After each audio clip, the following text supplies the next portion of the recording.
Writing a manuscript can be a daunting task, least of all if it's going to be written not in your mother language.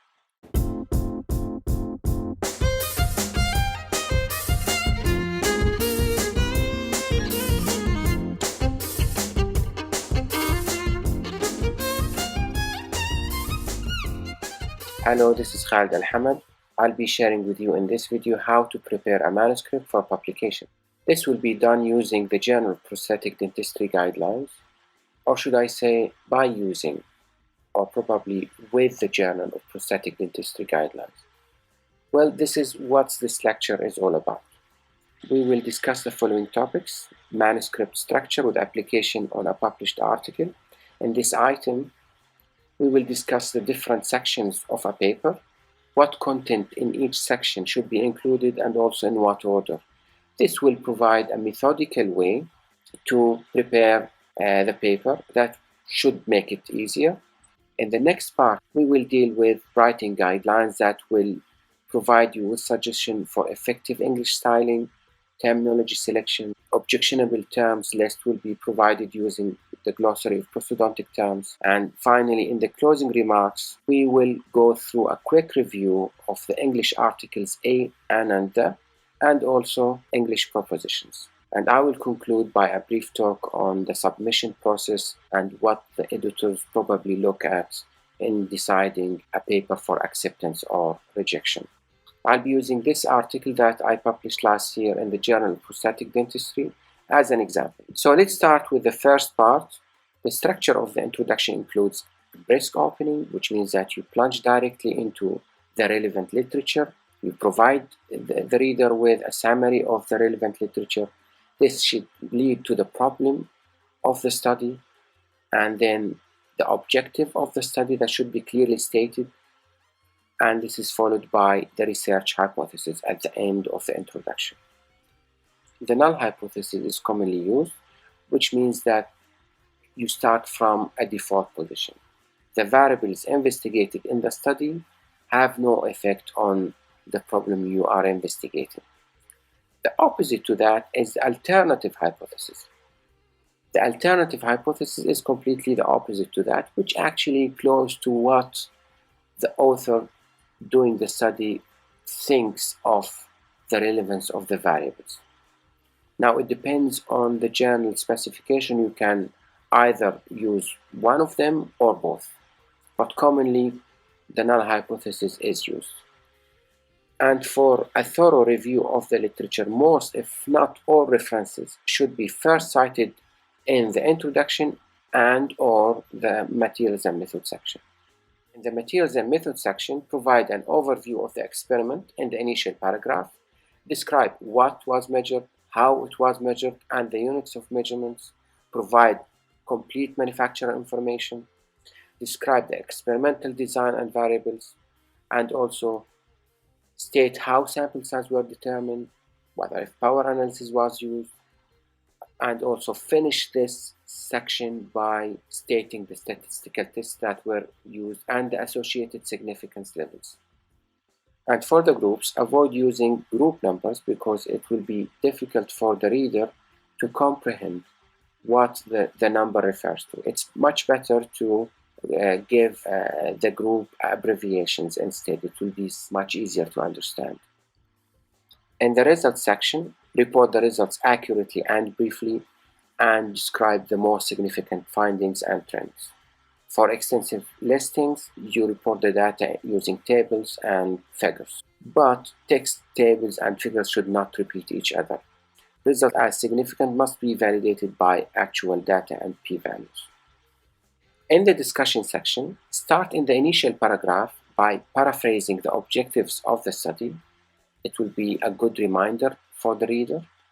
And then this is followed by stating clearly whether the results support rejecting or accepting the null hypothesis. Then you discuss the results in relation with the current literature. You could also discuss the methodology if you feel it's needed. Then it should be stated clearly whether the results in this study agree or don't agree with the current literature. And if they don't agree, it should be stated how and why they don't agree. And then you identify the limitations of the present study and also provide recommendations for further studies. The conclusion section usually starts with this statement: within the limitations of this study, the following conclusions were drawn. And this is because conclusions are only true for the population of the experiment.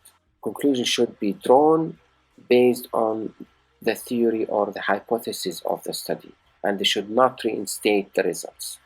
Other types of research, such as clinical reports, dental techniques, review articles, these articles have different style and they have different structure. For figures and tables, each journal has its own specifications.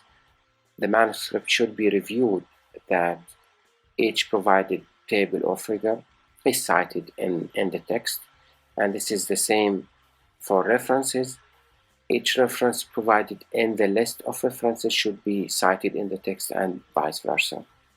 One of the common styles, the Vancouver style, in which the references are cited using Arabic number, as in the example here using superscript, and in the reference list, the references are ordered according to the order they appeared in the text. The other common style is the Harvard style, in which the author name and year appeared in the text between brackets while the reference list is ordered alphabetically.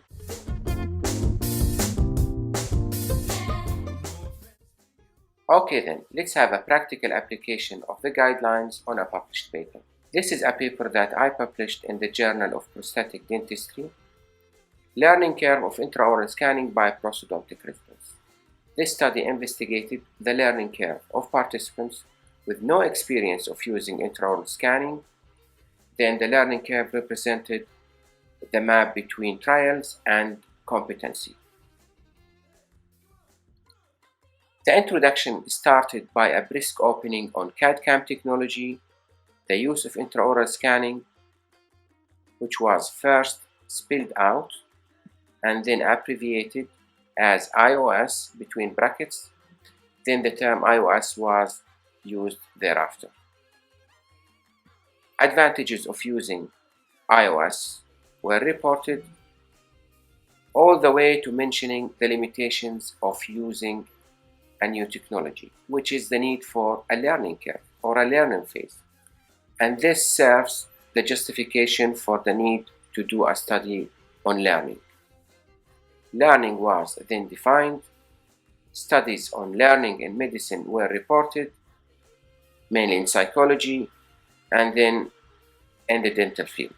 A famous study on learning by Chambers was reported, all the way to reaching the problem, which is stated here as the lack of enough studies on learning. This is followed by stating the purpose of the study, which was to investigate the learning rate, plateau, and difficulty level over repetitive use among prosthodontic residents. This is followed also by the null hypothesis right at the end of this section.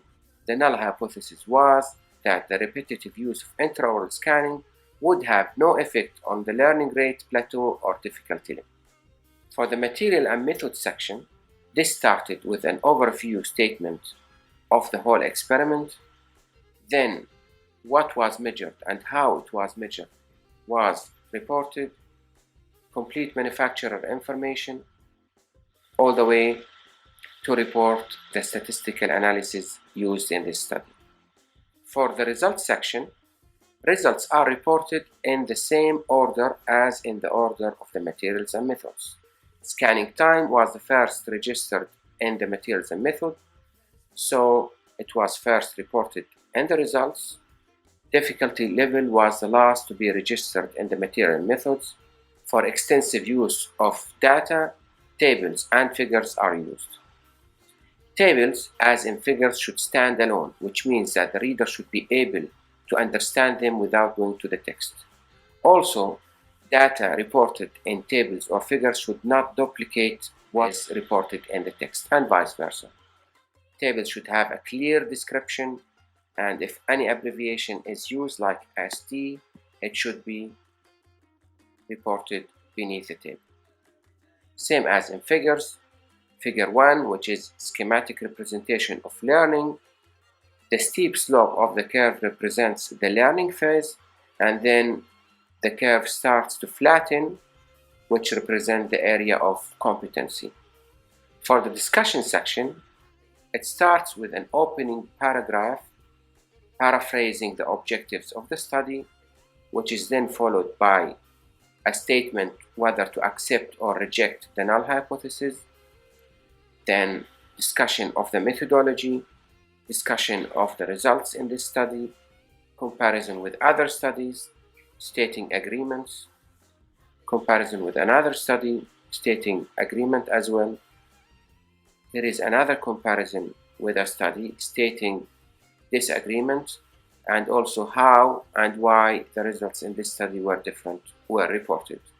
Disagreement with other studies is also reported, and this section is concluded by stating the limitations in the study and also recommendation for further studies. For the conclusion section, it starts with this statement: within the limitations of this in vitro study, the following conclusions were drawn, which is to state that this is only true for the population of this study. The conclusions presented are only pertinent to the hypothesis of the study. This journal in particular uses the Vancouver style, which is Arabic number ordered as they appear in the text. Active voice was used in this study.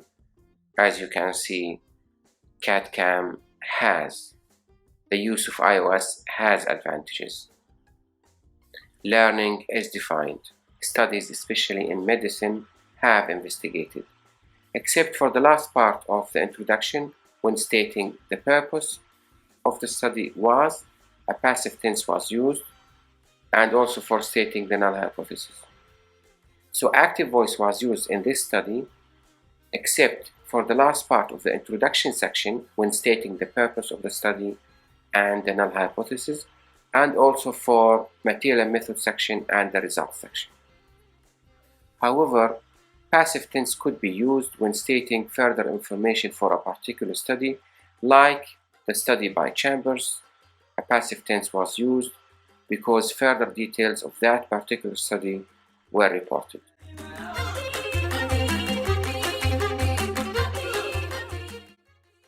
Now let's get into the writing guidelines. Let's start with an exercise. In this study, we investigated 3 CAD/CAM materials that are used for digitally fabricated dentures. How can this sentence be improved to be more appropriate in scientific literature? Do not use first person, I, we, us, ours. This sentence could be easily rewritten as in 3 CAD/CAM materials used for digitally fabricated dentures were investigated. Other recommendations: to use a comma when listing several materials, like in this sentence, the tooth was prepared with a diamond rotary instrument, carbide burr, and carbide finishing burr. Information should be paraphrased rather than using direct quotings. Avoid using respectively, former, later. This will force the reader to stop and backtrack. Proprietary names function as an adjective, like in the example Vaseline petroleum jelly. However, generic name is recommended.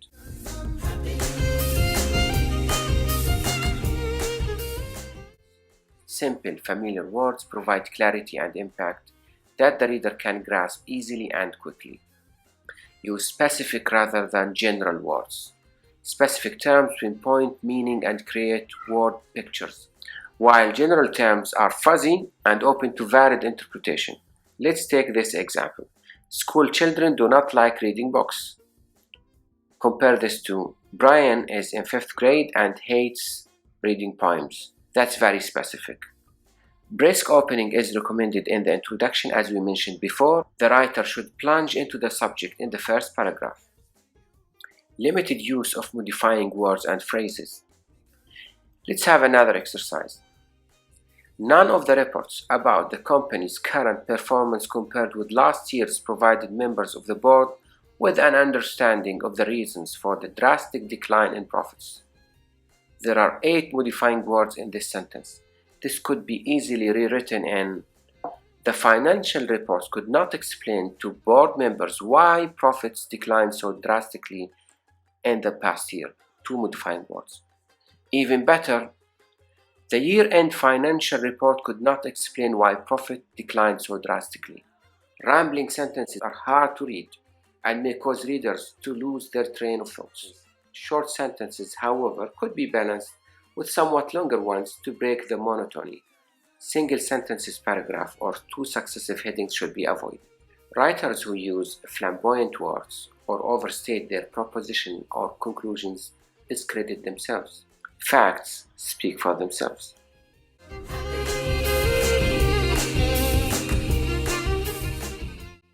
Let's have another exercise. Dental implants consist of two basic types, subperiosteal and endosteal. How can this sentence be improved for scientific literature? Simply by removing basic from the sentence. Dental implant consists of two types, subperiosteal and endosteal. Basic, like fundamental, words that often unnecessary. Another exercise. The impression was made using vinyl polysiloxane impression material. The impression was made by using vinyl polysiloxane impression material. Or the impression was made with vinyl polysiloxane impression material. Avoid the dangling modifier in sentences. Write with or by using instead. Another example. Khalid makes a cake to all his friends with sprinkles. This modifier can be easily moved closer to the word it modifies, and this makes the sentence clear and concise. Acrylic is an adjective. Acrylic resin. Affect is a verb. Effect is a noun. Between is used with two things, while among is used with three or more. Use pathologic instead of pathological, same as biologic, histologic, physiologic. Data use as plural, as in data were. Use fewer with nouns that can be counted, while less with nouns that cannot be counted. Majority means more than half, while most means almost all. Must means that the course of action is essential. Should is less strong and means that the course of action is recommended. Spell out numbers used in titles, headings, and numbers in the beginning of sentences. Basic, fundamental, currently, now, at present, these are unnecessary words.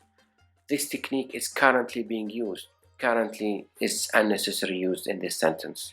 Rare, infrequent, often, whenever possible, these are vague terms, should be backed up with specific numbers. Rather, very, the use of these words should be avoided. Prior to, before is preferred. Employ, use is preferred, as in, this method is employed. This method is used. Utilize, use is preferred. Via could be replaced with through, with, or by means of. Regimen is a planned program for taking medication, dieting, exercising. Not to be confused with regime, meaning a system of government or management.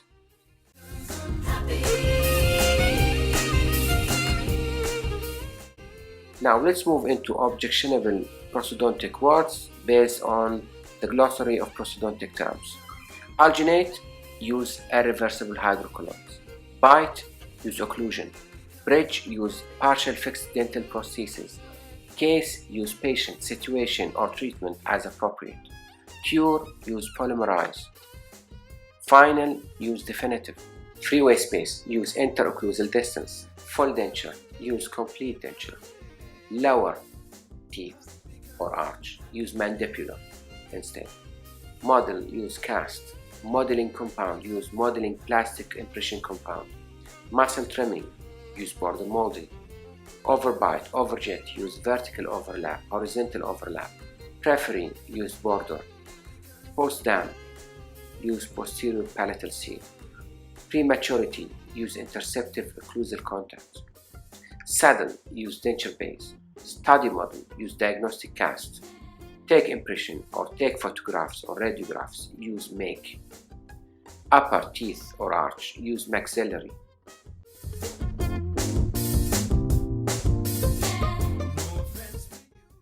Let's have a quick review in this section on the articles a, an, and the. In the sentence, I saw a person yesterday. The person was sitting under a tree.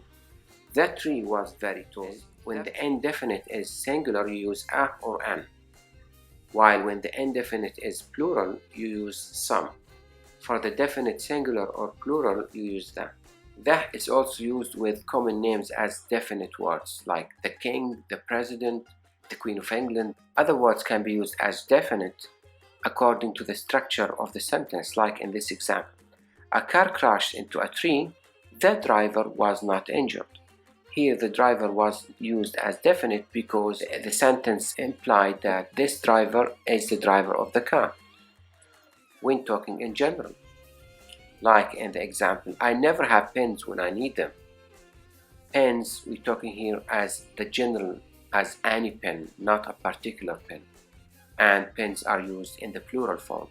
A quick review of proposition in on at for time and place.